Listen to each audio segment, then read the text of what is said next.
Guys, welcome back to another episode of the podcast. This Sunday morning, I went out on a long run, and because I was excited about this episode and just wanted to get energized about it. This episode, we're going to orient it more towards business owners, or if you're thinking about starting your own business. I have someone that I've networked here, an individual that has gained my respect to the way that he thinks. I often think that I buy not into a business, but who a person is. So therefore, I'd like to introduce him. He's going to explain a little bit about what he does, but to sum it up in a very concise way, it'd be he helps out corporate business law, or that's his law area of field that he works in. So, Shawn, how are you today? Hey, doing good, Mario. I appreciate it. Thanks for having me on. No, thank you for coming. So you're the owner and founder of GARRETT PLLC. That's correct. Yeah. And can you explain to me a little bit of how your road started and how you got there? Good question. Yeah, so GARRETT PLLC is a law firm catering to businesses. Okay. So I like helping businesses in their startup phase, their growth, scale, and their exit. I got started working at a bank. I was working for a small bank in undergrad, and I worked at a bank freshman, sophomore, and junior year.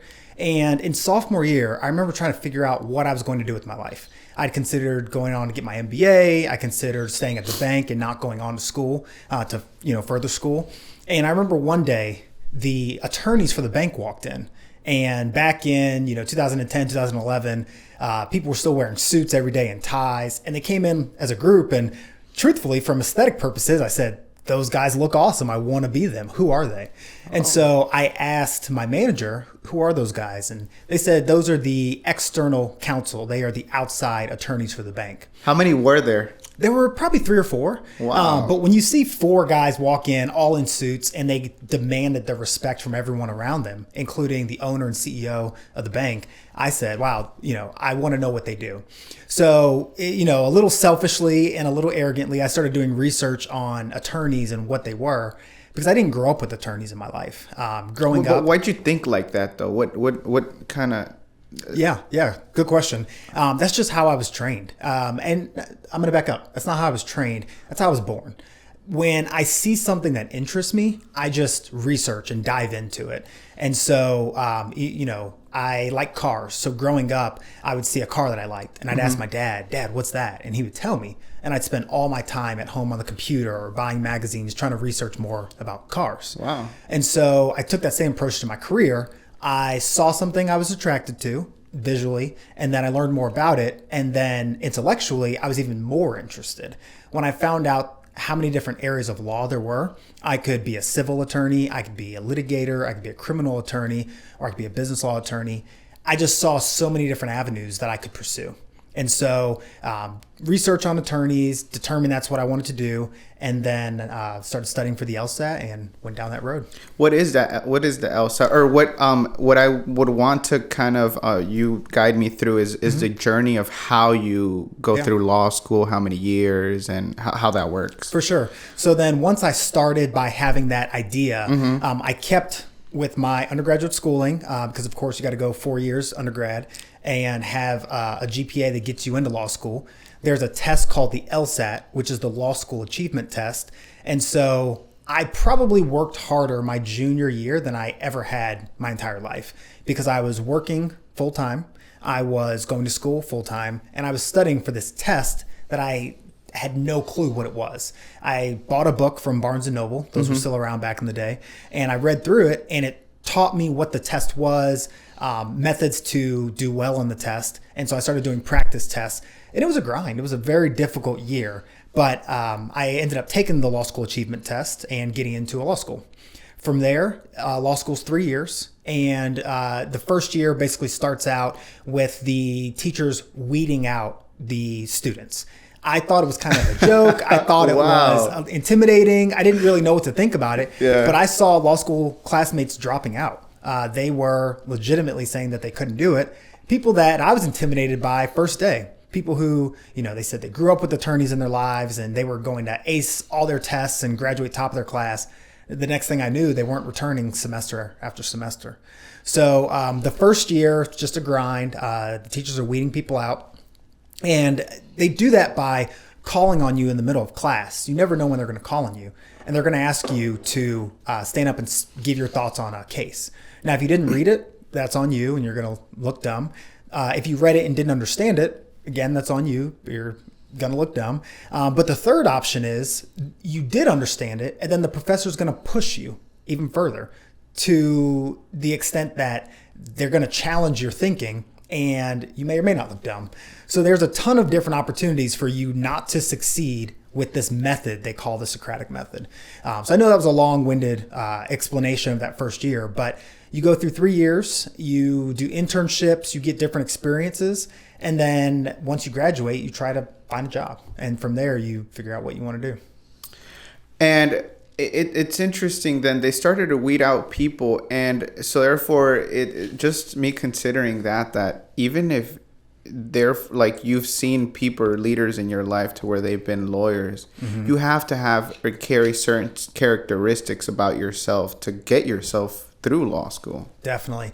I would say one of the main characteristics that helped me out the most was having thick skin. Now, I know it's going to sound a little surprising, but I need to have thick skin, but I also needed to know that I didn't have all the answers. One of the things that was the toughest for me going through law school was coming to conclusions early. Now, what does that mean? I would read through a case and I would have a preconceived notion of what I thought the answer was. And then reading through the case, I would never let my brain open up wide enough that I could try to see someone else's point of view. So I would read through the case, I would come up with my own answer, and then I would just state that's what it was without doing any reasoning, any back and forth. I wasn't doing any fact finding. That is what my biggest detriment was in law school. So I started going to my office hours with another professor, and I said, what am I doing wrong? Why am I not, making you happy with my answers? And so we took legitimately a case line by line. We did this for probably 3 or 4 months. And we went line by line, and she would say, read this sentence. And it would say something along the lines of, the golfer went to the golf course. And she would say, why is that important to this case? And I would say, it's not, or it is. And then she would say, why? And she would just ask me for an hour. Why is it important? Why is it important? And so, but she'd never give you an answer. Ever. Never. We'd never come to a conclusion. She would just want to know what my thinking was.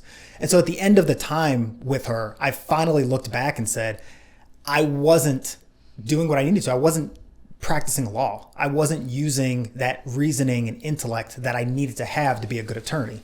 And so during those office hours, that's what I learned.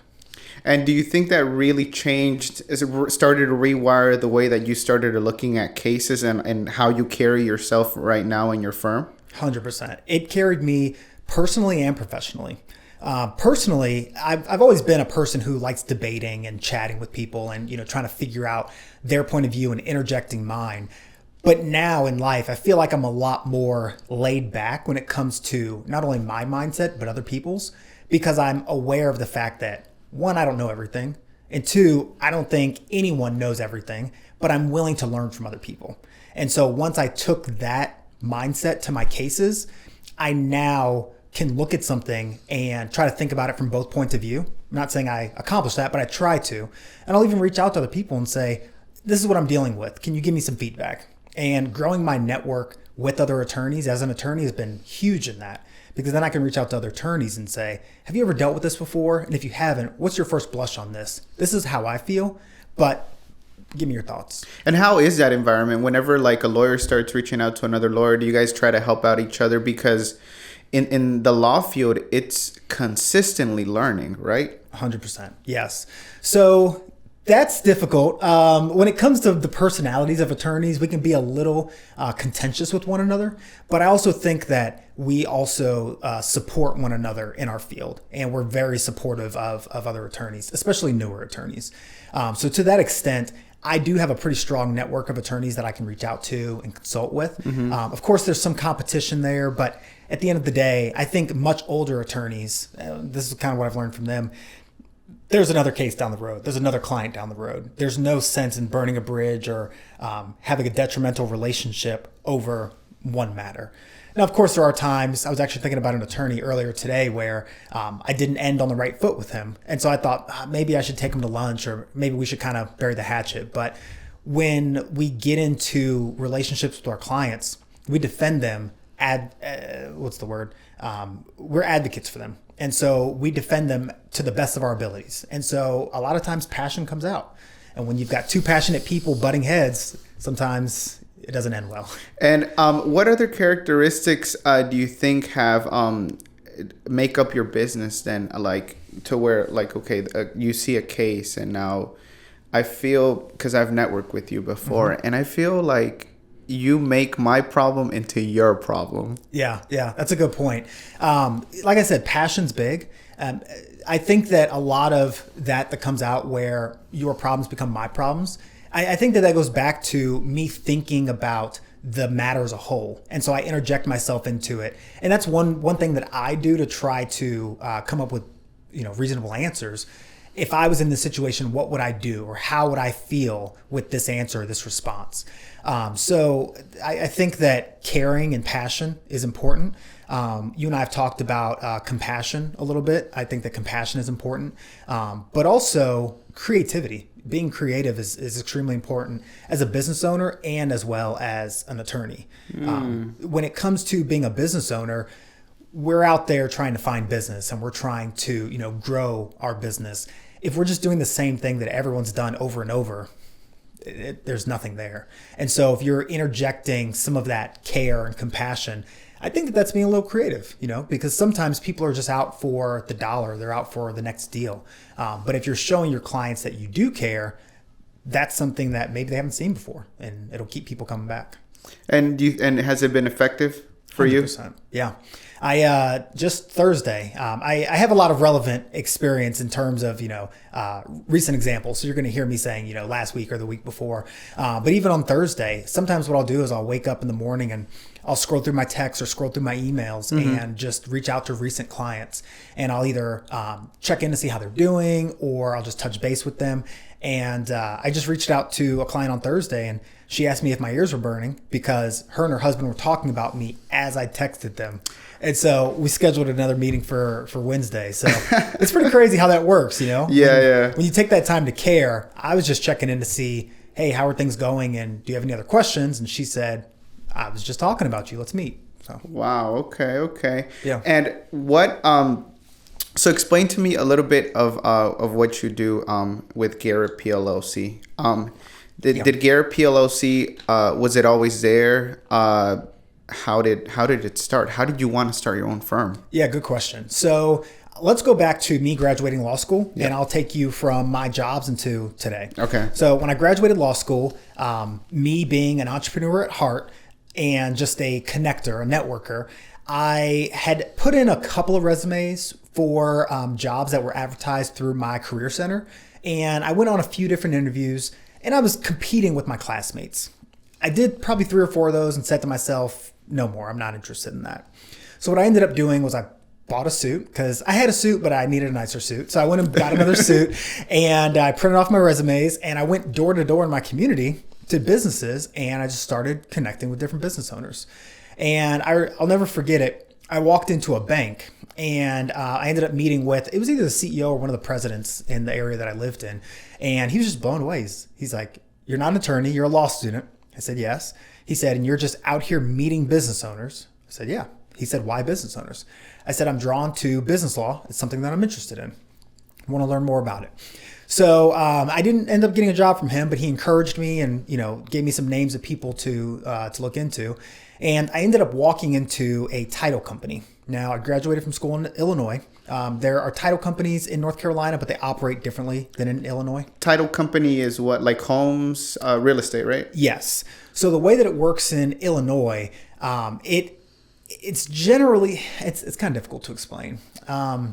In Illinois, attorneys represent each side of the transaction. So the buyer has their own attorney, seller has their own attorney. The title company basically facilitates the transaction. In North Carolina, that's not really the case. There's one attorney and they represent both parties, sort of. With disclosures and stuff like that, right? Exactly.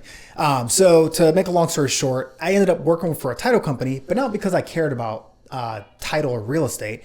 The owner was an entrepreneur. He was a serial entrepreneur. I loved the idea of working for him. His son was an entrepreneur and attorney. So I worked with them for about 2 years, loved learning under them, and decided to try my hand at actually practicing law. So from there, I went to work for a law firm that did business and real estate law. Again, was drawn to the South. I'm from Greenville, South Carolina. And so... What type of transactions did you do while you were there? Yeah, so I did real estate. So we were the attorney for buyers or sellers because, remember, in Illinois, we don't facilitate the transaction. We just represent somebody. And then on the business side, I was helping business owners with their contracts, startup, different things like that. Business owners who were, successful, they would need wills and trusts and things like that done. We would draft some of those agreements. And you were doing the typing it up and everything. Yeah. So we're working on both sides, either real estate or business law. Oh, so, okay. Yeah. And how long did you do that? And did that then make the formation of Garrett PLC, or did it continue? We're getting there. Okay. We're getting there. Yeah. So that was back in 2014, I think, 2015. Okay. So I did that for about a year. No, back up. I graduated in 2016. So that was about 2018. My wife and I did that for a year, and I felt like we were getting established in our community, and it scared me because I did not want to stay there. I was making a ton of connections. I won Young Professional of the Year for the Chamber of Commerce. Wow. Okay. Congratulations. I appreciate that. But I'm like, wow, I'm really getting established here. I don't want to do that here. Okay. So I talked to my wife. We moved to Charlotte, North Carolina, because like I said, I'm from South Carolina. And I decided if I can do that in the Chicago suburbs, I can do that anywhere. So I moved down here, started working for Casa Law Office, and I was working on their investor team. So I was working on, again, real estate and some business transactions. And we were working with investors, wholesalers, institutional investors, so large companies, and we were helping them with a number of different matters. Was there for about 4 years, and by the end of it, we ebb and flow. So of course, investors and real estate goes up and it goes down. I wasn't able to take on any more complex business transactions like I wanted to. I was exposed to them, but I really wanted to dive in and, take on some clients that I thought I could really help. And being the way that you are, the way to like I want to know more and more and more. You felt? Did you feel like you were just like flatlining at one point? I felt limited, 100%. I was compensated well. I had a team of 15 paralegals and attorneys. I was doing well. I really enjoyed working there. But again, to the point where I was in the Chicago suburbs, doing well for myself, I said, if I keep doing this, I'm not going to be doing it in the place that I want. Same thing with the last law firm that I was at. I said, if I'm going to keep doing this here, I feel like I'm never going to get to the place where I want to be, which is a business owner. So then I started Garrett PLC and went off on my own. I took a entrepreneurial leap of faith. I remember sitting in the office of my last boss. He's an attorney, and he was explaining to me the growth plan and what he had anticipated for me with a growth plan. And I told him, I think I'm going to quit. And he was like, what? He was explaining to you a growth plan, and then you're like, I quit. Essentially, yeah. I looked out the window, and I remember it was a beautiful fall day, and I just said, listen, I don't think I'm going to do this anymore. And I came home. My wife and I had talked about it for a while, so she wasn't caught off guard. And so I told her I put another plan in place where I was going to exit the firm and start my own. Did you have any, like, as an entrepreneur, I mean, we always take leaps of faith, right? And that's just like in our nature. Yeah. But also the way that you are, did you have like some type of some type of plan? Yeah. Because I feel like you also have that. Yeah. So I mean, it's not just like, okay, I quit. You had some type of plan, right? For sure. Yeah. So prior to that, what I'd started doing is I just started networking, because to me, when it comes to business, you need clients prior to having a business. You need connections and relationships. Being that I didn't grow up in Charlotte, I was a little behind the 8 ball with having those relationships. So for probably a year before that, I just started networking and going off on my own and meeting people. And when they would say, who are you and what do you do? I would just introduce myself as Shawn, and I'd say, here's my number, here's my LinkedIn. If you ever have a question, if you ever have a legal question, feel free to reach out, and I'd love to be a connector. And so I started connecting with people that way, and I think that helped give me a huge leg up. If I had started doing that the day I said I quit, I would be way behind the 8 ball because I wouldn't know anyone. And business is huge. If you don't have business, it's hard. And have you always been like an extrovert, or do you feel like you have to build up to it? Do you have a fear of it? Because I mean, every entrepreneur is different. For me, it's always been hard to talk to people, but because I know that connections and networking is one of the most important things to expand, I have to have the courage for it. For you, has it always been easy? That's a good question. I am extremely extroverted. Okay. I'm also extremely introverted. I would be 100% okay by myself on a mountain in the woods, just by myself for a week, just reading a book or playing a game or doing something. I think that's what allows me to be extremely extroverted though. When I have the time to myself to recharge, then I can go out and put my time into other people. And I think it helps me a lot because there are times where I get a little bogged down and a little frustrated, but as long as I know that I have that time to kind of recharge, then I can keep putting myself in other people. Okay. Because you have energy at your disposal to give out to other people. Yep. If I was not aware of the fact that I needed to recharge, I probably would have been burnt out years ago because I would just, continue giving myself to other people and not recharging myself. When I realized, like, for example, some nights my wife and I will just put our son to bed and just watch a movie. And she knows when I say, hey, let's watch a movie, that is me saying I need to recharge. And it's not necessarily about the movie. It's just about sitting down, the two of us hanging out. Maybe we'll chat. Maybe we won't even pay attention to the movie. But that's 2 hours of just us time. So little things like that I've subconsciously implemented, but now I'm more aware of what they're for. They help me get through the weeks. And you do that also because of the way that you are hard on yourself too, right? The same way. Yeah, for sure. Definitely. It's not easy to be an extrovert or an entrepreneur. Now, I'm compassionate to the fact that there are some people who are extremely extroverted and they're in sales roles. They're not necessarily entrepreneurs, but they still put themselves into into a ton of people. It's hard to be one of those two people and not be difficult on yourself. When I tell you, I leave conversations replaying it in my head saying, did I say the right thing? Or, did I talk about that correctly? Those are things that oftentimes play in my head. Really? If you don't think I'm not going to leave this conversation and be thinking about it. Really? 100%. But don't you feel like you should just you said what you had to say and just leave it at the table like that? Yeah, I do agree with that. And I typically won't go back and recant anything I say. Mm-hmm. But, I've mentioned before when it comes to compassion, I want to make sure that I'm leaving the right Shawn with that person. I want to make sure that what I said is, at least resonating with them the way that I wanted it to. And there's not much that I can do about people's mindsets. People are going to think whatever they want to think. Yes. But if I replay something in my head and I say, wow, I shouldn't have said that way, or maybe it came off a way that I didn't intend it to, as long as I'm okay with what I said, I'm good. I'm going to move on from it. But if I think about something and I say, wow, that person may not have taken it the way I intended it, I may try to, clean it up or explain, hey, just so you know, when I said this is what I meant. When it comes to the law, I think that's even more important because when I'm researching and advising non-attorneys on the law, it's important for me to be extremely transparent about this is what the law says, this is how I interpret it, and this is how I think it applies to your instance. And you give examples to business owners, right? I do. Tremendous examples, just because it's important for them to apply it to their lives. If I were to just toss out the term estoppel to a client, they would say, Shawn, I have no clue what you're talking about. But I could not be compassionate and I could just expect them to understand it and move on. But if I think back on it and I say, man, you know what? I probably didn't explain that properly. Sending a follow-up email or follow-up text is typically what gets me across that line. And I feel like what you do different is that do you feel like there's a stigma around lawyers? 100%. Yeah. Attorneys are seen as busy. They are seen as non-compassionate. They're seen as individuals who are just worried about the next deal or the next business or the next dollar.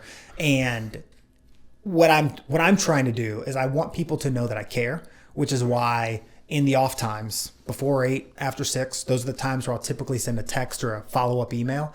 But I also want them to know that I'm in it with them. We're entrepreneurs together. I'm an entrepreneur. You're an entrepreneur. Let's build our businesses and let me help protect yours. And that's what I would like to tell people that are listening to the episode. Like Garrett PLLC, I feel like when I went to you, we met about 8 months ago, I would say, right? Or 6 months ago. I'm not about that. Between that time frame. And right off the bat, you didn't ask me, where's the contractor? Where's the paper? Mm-hmm. Stuff like that, right off the bat, I feel like people feel out. And that is why people resonate more towards you.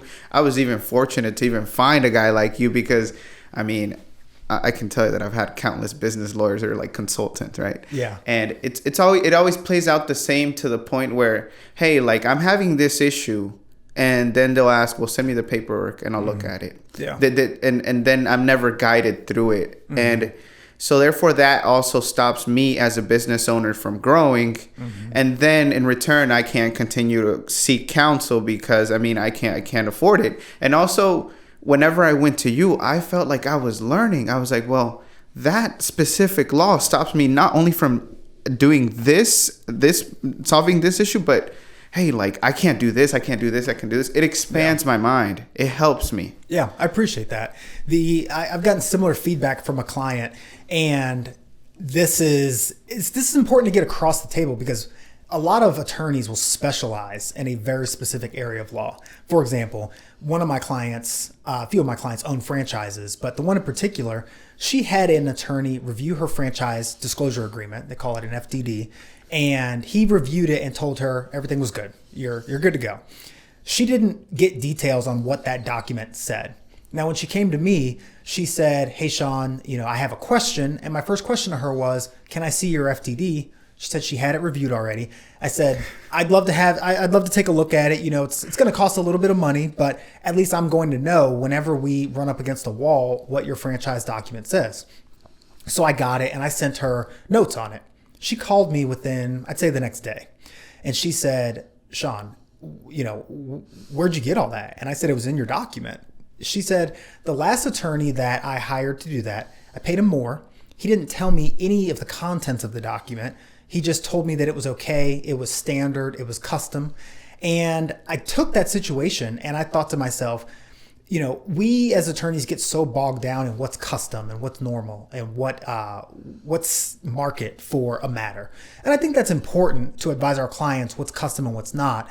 But I think it's also important for them to know what they're signing. Now, you're not going to get a cookie cutter attorney who's just going to take your document, review it, and say you're good to go. With me, you're typically going to get someone who is going to read it. And I'm going to tell you, this is what it says because that's what you're paying for. You need to know what the document says. So I think that's great feedback from you. I appreciate that. And that's another example of someone who's giving me similar feedback. And other than revising contracts, what else do you help out business owners with? Yeah, so I help them with revising contracts, drafting contracts. Mm-hmm. On the mergers and acquisitions side, I have clients who want to add partners or they want to buy out their partner. So I help them with those types of discussions. A lot of times lease negotiations or just negotiations in general. Mm-hmm. So when it comes to a business and a business is trying to grow or scale, a lot of times my clients will call me for one matter and then I'll get involved in multiple others. It's hard to say what a business owner is going through because sometimes they'll not realize that an attorney can help them with something until I start fact finding and I say, well, you've got an issue here. Let's dive into that. And they'll say, oh, well, I thought I had to deal with that by myself. And I'll say, no, I can jump in and help you with that. There's a little bit of reluctance tone because they feel like they've already checked it. Yeah. Dealing with other people as well as feeling like, attorneys are not partners with them in some instances. A lot of people are used to having attorneys who they can, farm something out to and then get it back. And there's not a dialogue where they go back and forth. Some of my more some of my more, what's the word I want to use? Clients who maybe feel a little bit more, I don't know how to word this, but some of my clients who feel that they benefit from my relationship the most have calls with me weekly or monthly. So We're getting touch bases quite often because I'm checking in with them and just asking what's new with the business. And so if I hear that they're expanding, I'll ask, did you get these documents drafted, these third-party vendors? What does that relationship look like? I've got a weekly text chat with one of the founders of a company. And we're constantly talking about the document that we've drafted and how clients are trying to get out of it so that they're not on their own. I don't want them on their own trying to fight that. I'm there with them. And that partnership helps you build a solid foundation to where 2 years from now, because of one document that you didn't draft up correctly, affect you down the line, right? 100%. Yeah. And what would you say is kind of like the most exciting part of like what you do? Yeah, that's a good question. It's tough. I love running a business. I think, networking, I'll give you two answers. I think networking, finding clients and making them happy, that's what I truly enjoy the most about running a business. When I get a referral from someone, a lot of people say that referrals keep their businesses moving forward. It does mine as well, but it just tells me that I did something right with that relationship, that they trust me enough to send business my way. When it comes to the actual practicing of law, what I love the most is just sitting behind a contract. And it's almost like building Legos. I don't know if you played with Legos when you were a kid. Yeah. But when you were done with your Lego, you looked at it and you said, wow, that's cool. I put all these different pieces together. And maybe you put all the reds here and the greens here and it looked awesome and you got a castle. I look at contracts a similar way. Sometimes we'll add in language, keeping it very standard, but add in language to protect the client with something that they didn't think that they could be protected from. Sometimes clients will come back to me and say, wow, Shawn, I'm glad you brought that up as an option. I'm glad you brought that up as a suggestion because I hadn't even thought about that. And so I feel like when my clients, when they think they're getting a brick Lego, a house like that, and I end up building one like that, to me, that's more important. And I think that that's where I have the most fun because I want them to be impressed with the house that I built, Okay, that's a way to look at it. I used to build puzzles, so I was imagining like, okay, the exterior and then kind of filling up the middle to where you get a beautiful masterpiece. Yeah. So, but imagine if you were putting together a puzzle and like you found some extra pieces and made it prettier than the box made it. You know what I mean? Oh, okay, to me, that's how I look at contracts, and that's how I try to put them out. I want them to be better than the clients expect them to be. Oh, I mean, Legos have no constraints. It's like you can just build out. Puzzles do so where it's like a boxed in. Yeah. But okay, I get it. Yeah. And yeah. so we've talked about the exciting part of it. On the tough days, as a business owner, as a lawyer, what do you think keeps you pushing? Is it the passion you have for what you have? Is it the consistency? Yeah. Or is it something else? Definitely passion.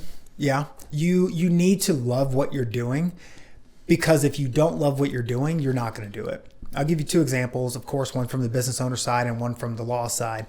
As a business owner, some days you're just not going to have clients, and that's just the reality of the situation. There have been days where I haven't had a ton of business and I haven't had a ton of clients, and I've thought to myself, man, it would be so easy to just apply for a legal position and go back to work for another law firm. But I think to myself, that's not going to bring me any joy. It's not going to bring me, it's not going to keep my passions moving forward. So then what I do in those instances is I get on LinkedIn or I get on Google and I'll Google Charlotte networking event, and I will just show up there and I'll try to continue pushing the brand forward. As an attorney, being a smaller law firm, it is difficult to go up against the big guys. There are firms in the area that have been around since longer than my parents have been alive. And they're regional firms, so, they just have relationships. But when you look at the firm's names, the founder has the same last name, the next guy has the same last name. And so they've got those relationships in the community that, like I said, I'm behind the eight ball on. So when I go up against larger firms, it gets a little disheartening. Of course, I think to myself sometimes, what am I doing in this instance? Why am I a smaller firm going up against some larger firm? And I just have to have that same passion. My clients need zealous advocacy. They need an advocate to battle on their behalf just as much as everyone else.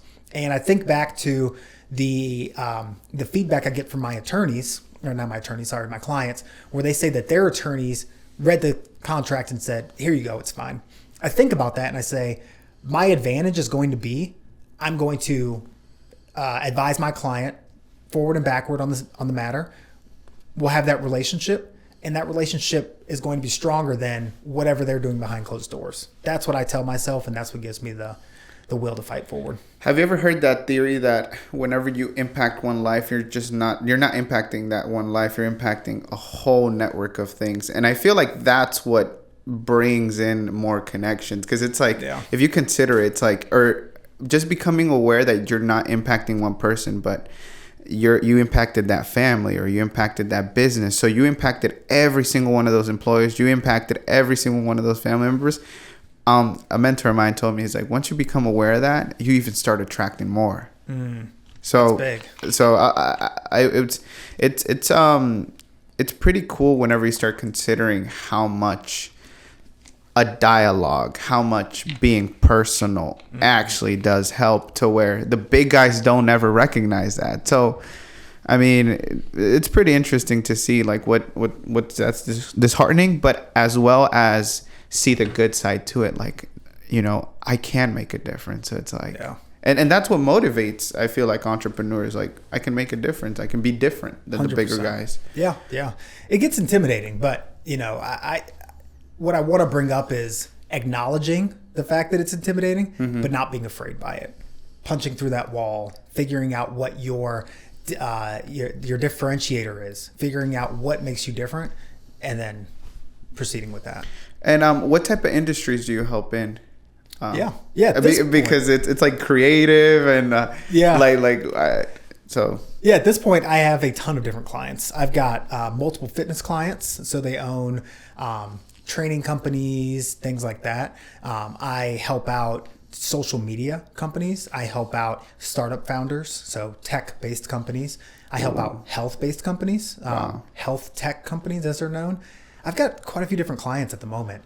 Real estate companies, of course. That's what my background was in. So, of course, investors, wholesalers, people who own real estate, helping their companies grow and scale. Of course, there's a lot of documents that come into play with real estate, like leases and things like that. But yeah, I've helped out quite a few different companies. And so I'm actually bringing on a new attorney. It's probably going to date this podcast, but in the next 7 days. So it's July 31st. She's starting August 7th. So pretty excited about that. Okay. So that means you're expanding, you're growing. I am, yeah. So trying to, when it comes to the clients that I'm helping, trying to give her a little bit more of a niche so that I can start having a little bit more of a focus. Okay. And I don't want us to be niched so much that we can't help out cross industries, but I think it will help out a little bit to have her have a focused industry, and me as well. And what would be your focus, or what's your drive then? Yeah, my focus is probably going to be on smaller entrepreneurs. So I would say companies that are, I'd say between 5 to maybe 150 employees, helping them grow and scale. Because I think when it comes to that entrepreneurial mindset, that's a great way for me to connect with someone. And so I want to help entrepreneurs when it comes to them growing. The reason I said 5 is because when it comes to 1 to 5, they may be solopreneurs, solo entrepreneurs. And I think that that's something where I can empower my colleague. I can empower her to assist, and I'll jump in and help as needed. But yeah. Do you like that more because you feel like you're growing with them, or why is it the reason that's like what you like? Yeah, it's a good question. Of course, we like doing business with people that we like. And so I think when it comes to that entrepreneurial mindset, I think that those people understand and connect with me. So when I'm talking about growth and scaling, someone who's been at 2 employees for 10 years, yes, we do want to help them, but they may not understand that growth and scale the same way that someone in a year grew to 100 employees. You see what I'm saying? Yeah. To go to 100 employees, you have to take risks. You have to, go out and hustle for it and grind for it. A person at 2 employees, they've had to work very hard. I'm at 2 employees. I'm not saying that they haven't had to work for it, but it takes a certain level of effort to grow that quickly. So. And how do you feel that has translated to yourself as you as a business owner? Yeah, I learned so much from the entrepreneurs that I help out. I take tidbits from them when it comes to their growth and scale, and I'm learning. I'm trying to do the same thing. So, how far do you want to take Garrett PLLC, or where do you see it? Because I feel like as entrepreneurs, we're always, we're always constantly evolving, but we have like this vision of like we want to see our our law firm here or there? Like, and also, how are you going to find balance? Yeah, that's a good question.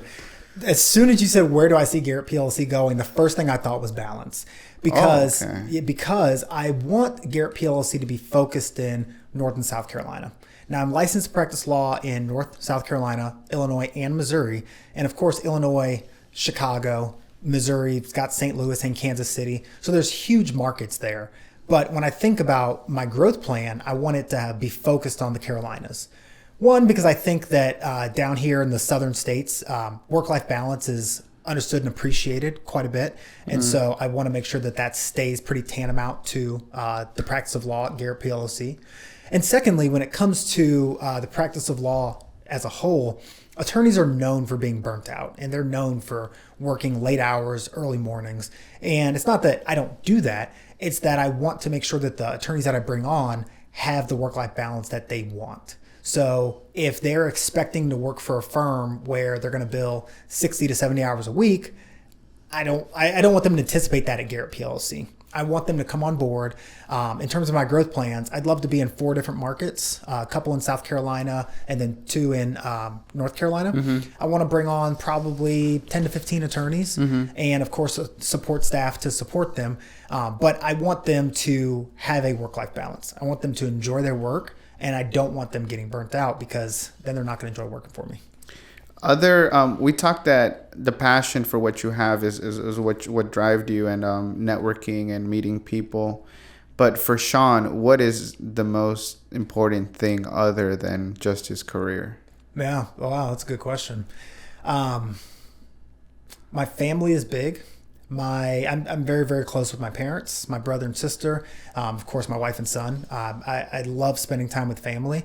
So when it comes to that work-life balance, in the past, I was afraid to take days off. I was afraid to take vacations. Where did that come from?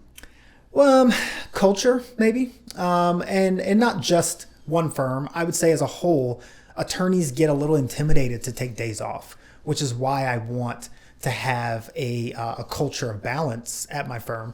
I don't want an attorney to say, I can't take this time off, or my family has to suffer because of my career. So when it comes to my driver, it's my family. It's that work-life balance. And also just making sure that my family is proud of me. You know, the oldest of 3 siblings. I'm the oldest grandchild to go to college, just all sorts of things. I've got a cousin who is 6 years old. And when she looks at me, I want her to see someone that she wants to follow in the footsteps of. I've got cousins that are 15 and 16. Same thing. I want them to, want to push themselves forward. So, and just so that we give a little bit background, like where are you from, or where are your parents from? Yeah, so I was born and raised in Greenville, South Carolina. My mom was born in Pennsylvania, but she moved to Greenville when she was young. My dad was born and raised, he was born in Chicago, but he actually moved to San Francisco when he was younger. So currently, my family is situated in Southern California and then South Carolina. And obviously, one of the reasons we live here is because I'm very close with my mom's side of the family in South Carolina. My dad's side of the family in Southern California, very close with them as well. Didn't live in California a long time, and so I was never, California was never an option for me, but South Carolina is where I call home. And I feel like, as entrepreneurs, sometimes we tend to fear a lot of things of days off and I'm not doing enough. But what's really going to last at the end is at the end of life, or someone told me this conversation the other day. He's like, just start listening to old people on what they talk about. What are they talking about? They're talking about family. They're talking about their grandchildren. They're talking about, they're talking about things that we're not considering right now. So therefore, it's if we have that focus or have that in mind, then we should consider that as the balance of what we really want at the end of our lives. Because if the old people are talking about it, they've had more experience than us. So that's a great point. So this is pretty interesting for me to hear that. Since you've been in that world of revising contracts and helping out small business owners, you know that today there's a lot of advertisement, a lot of propaganda on Rocket Lawyer, on start up your own LLC online. Yeah. If you want to make your business, you can make it today. What is your perspective on that? Yeah. My perspective is clients who get their contracts or their businesses started with those quick entities, I'm typically cleaning them up on the back end. I have a very specific client in mind. His LLC was actually revoked in the state of North Carolina because they were listed as his registered agent, and they didn't do anything about reinstating or renewing his LLC annually when they got the letters. So his LLC is now revoked, and it opens him up to liability because anything he was doing from a business standpoint, from the day it was revoked until the point where I noticed it and reached out to him, that is all done by him individually, and so his personal assets are exposed. So that's one example of them dropping the ball. Now, sure, the LLC got formed. It is what it is, but he didn't have an attorney who was following up, looking to make sure that it was reinstated, that it was that the annual reports were filed, things like that. Second matter that comes to mind, I had a client who had a contract that was drafted by, I'm not going to name any of them, but an online attorney essentially, and it was just missing some provisions. And so when they came to me and said, "Hey, here's what I have," I told them I could either charge this amount to redraft it, or this amount to draft a new one. This amount was lower because if I was going to have to review and revise their entire 20, 30 page document, it's just going to take more time rather than just drafting a new one. So sometimes people spend money in the long run. Third option, or the third example I'm going to give, I text and talk with my clients weekly. So if people have a question, they reach out to me. The clock doesn't start running. I don't tell them, "Hey, I'm billing you for this message." As I get bigger and grow, my response times used to be within an hour. Now they're probably within 12 to 24 hours. But people are still getting pretty timely responses in the grand scheme of things. Yeah. And they're able to just, ask quick questions. I don't think that's possible with a non-attorney online presence. If you're asking ChatGPT, I don't know what they're going to tell you. I don't even know if it's legal, So when we talk about people investing in people, that's what we do. When someone hires me as an attorney and I draft a contract for them, they're texting me saying, "Hey, Shawn, my client asked this question. How should I respond?" And I'm not charging them to answer a question on a document that I drafted. Oh, okay. I take a look at it and I give them an answer, and then they're empowered to move forward with their client. If they get that contract drafted online, it's probably a little bit cheaper, but I don't know who's going to help support them. And every situation, I would say, it's like a situation to situation difference, very situational. Right? Yeah. Because you can't draft one contract to protect a staffing company, to protect an investment firm, to protect a social media advertiser, to protect, the trash service. You can't draft one contract to protect everybody. So how can these online platforms draft one contract that protects everybody? And that's what I'm seeing a lot of. If someone forms, and you're probably wondering how, if someone forms an LLC and this online platform says we can draft an operating agreement for you, how does that online platform know what you're doing? And how are they going to protect you in your operating agreement? Because most LLCs, their operating agreements just state this business can transact any business legal within the state of North Carolina. Well, that's good. But what if there's 5 owners and they're all doctors? Well, in the state of North Carolina, they also have to file as a professional limited liability company. And if that online company didn't know or do that, they're going to be in trouble with their the board that they report to. So at the end of the day, as a business owner, they should have to consider the least amount of exposure, right? 100%. And that's what you help them out with, because whenever people have an idea of a business, it's not just, "Hey, let's start a business." Yeah. Do you find that's a common issue with business owners, that they just want to go into it without really considering everything else? Yeah. I don't run into that a ton. A lot of people have ideas that they want to explore, and I will tell them you should protect yourself with an LLC. what's nice about me and most other attorneys, maybe, I don't know if other attorneys charge for their initial consultations, but I don't.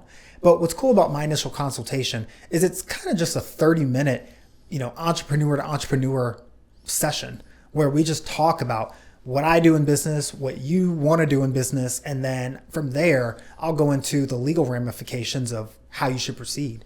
If I'm talking with someone and it sounds like their idea is a little premature or they don't know what they're going to do just yet, I'll advise them of that. And I'll say, save your money right now. Don't hire me. Let's vet this out a little more. Yeah. And we'll go from there. But I'm typically not going to just take someone on as a client just because they have an idea. We'll have a consultation and we'll chat through it to see if it's worth the money.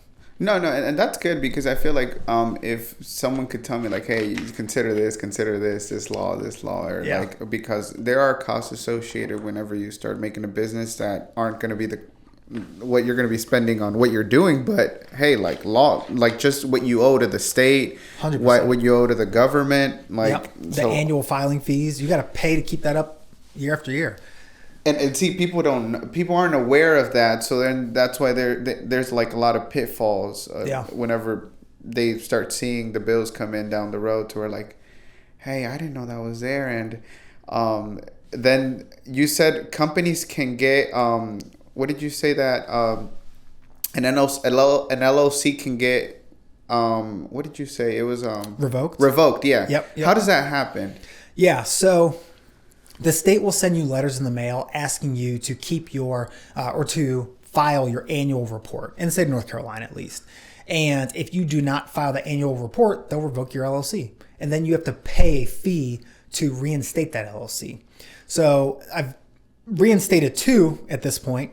Both of them were because the prior registered agent did not follow up and refile the annual report. And that's the detriment to not having either an attorney as a registered agent or someone who's legally bound to follow up for you. But that's a separate point. But what can get really expensive about it is if you, let's say in 2019, your LLC was revoked. If I caught it, let's say you hired me and I went online and I saw that it was revoked, I'd say, hey, we need to get this reinstated. You have to pay the annual filing fee for 2019, 2020, 2021, 2022, and 2023. So that's $1,000. And then you have to pay a small fee to the Secretary of State. But also, you're paying an annual filing fee for those 5 years. And I'm going to make the argument that that LLC is not going to protect you if you did something to a client of yours, or if there's some liability that you need to be protected from. If that LLC was not in place, I'm going to make the argument you don't have that protection. So you're paying for an LLC for 5 years to get reinstated that may not protect you for those 5 years. It's kind of it's a waste of money if you are not keeping up with your LLC and you have someone on your side who's helping protect you from that liability. Yeah, all these things are, I mean, the more you talk about it, I'm like, well, I think people should start reconsidering on exactly where they're protected and where they're not, because whenever it's good, it's okay. But whenever it's bad, that's whenever people start 100% really looking at everything and they're like, oh my gosh, I should have done that. Well, I think you should do that right 100%. Now. So, Shawn, I really thank you for coming on the podcast. You were talking about that you wanted to be an inspiration to, your family. I feel though is also anyone, a lot of my viewers are a lot of younger individuals. So I feel like you're also inspiring them or anyone that comes across this video on YouTube, because I highly respect you. I highly respect who you are as a person, not just a business, but appreciate that. Just like you're just so dedicated to it. And I feel like people are going to be able to see that through the video, that you're not just another lawyer. Yeah. I know a lot of them. So what's one life advice you would have given to your younger self? Man. The life advice I would give my younger self is work hard, but don't take yourself so seriously. Working hard is extremely important, But the things that I would get frustrated about and the things that I would, consider so important that I would just, lose my cool and get upset by were not as important as I thought that they should have been. One of the best pieces of advice that has ever been given to me was work hard and the rest will follow. And I think that that's extremely important. Did that take a long time to realize and adapt to it? Yes, it's not easy because, as I said, when you're an extrovert and when you're an entrepreneur, you hold things so close to the heart and you hold things so personal. But at the end of the day, we're all dealing with the same things. And as long as you work hard and you do good work, I do think the rest of it's going to follow. And hurting those people around you is not nearly as important as loving on them and appreciating them while they're here with you. So I appreciate that. And if you guys stayed this long, guys, I really appreciate you guys. If you want legal services, corporate business law is your area of practice. Mm-hmm. You guys have kind of heard of the areas that Shawn has helped out business owners. Are you, but you don't constrain yourself to that, right? You always invite creativity. Definitely. Yep. So if you are in the business sphere, let's say you own a business or you're interested in starting a business, definitely reach out. If you are an investor of real estate or you own real estate and you've got questions, feel free to reach out. Real estate's about 25% of my practice. Other 75% is business law. If you just want to have a conversation about the law, if you need to be connected with someone, I'd be happy to open up my network to you. And I would invite anyone listening to it. I mean, I feel like you don't charge the first 30 minutes or that conversation you guys have. Yeah. And believe it or not, I feel like we find out a lot of things that we're not aware of within that 30-minute conversation. So if you're a business owner and want to get into contact with Shawn, I will have his number, his email down in the description below. And Shawn, again, I appreciate it again. Thanks, Mario. For coming on. And I'll catch you guys on the next one. Thank you, guys.